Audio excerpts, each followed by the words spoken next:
लटकल बाटे, हई माथ पे चंदा के जटा गंगा बहताटे। हई गोर में माला सापा के लटकल बाटे, हई माथ पे चंदा जटा गंगा बहताटे। अरे काफी देख के ई हो सखी भोला पलो भाग गइलू, एही बौरा वाला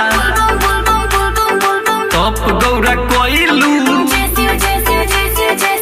भोला और भंगिया के दूल्हा बनइलू, एही बौरा वाला तप गौरा कोइलू। भोला और भंगिया के दूल्हा बनइलू, दूल्हा बनइलू। भोला और भंगिया के दूल्हा बनइलू।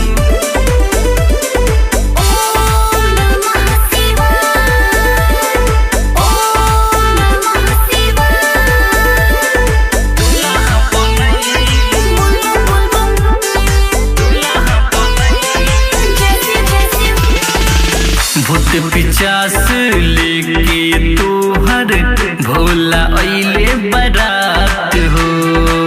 देखी के रूपवा के सब रूपवा भाग्य सो भेट रात हो, भाग्य सो भेट रात हो। भूत पिचास लेके तोहर भोला अइले बारात हो। देखी के रूपवा की सब रूपवा भाग्य सो भेट रात हो। महल अटारी छोड़ के गौरा जंगल में आ गइलू, एही बौरा वाला तप गौरा कोइलू। भोला और भंगिया के दूल्हा बनइलू, एही बौरा वाला तप गौरा कोइलू। भोला और भंगिया के दूल्हा बनइलू, दूल्हा बनइलू, दूल्हा बनइलू।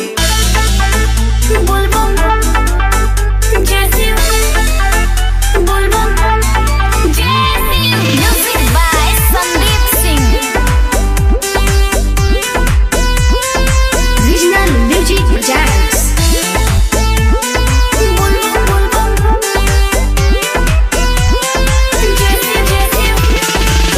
संग संगे आंधी पानी लेके आइल बाड़ हो।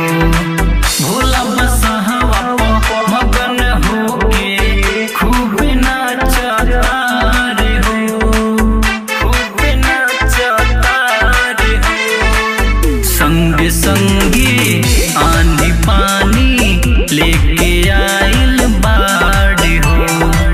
भोला बसहवा प मगन होके खूब नाचता रे हो। हल चलतीन से नारद अगुआ के कहला में आ गइलू,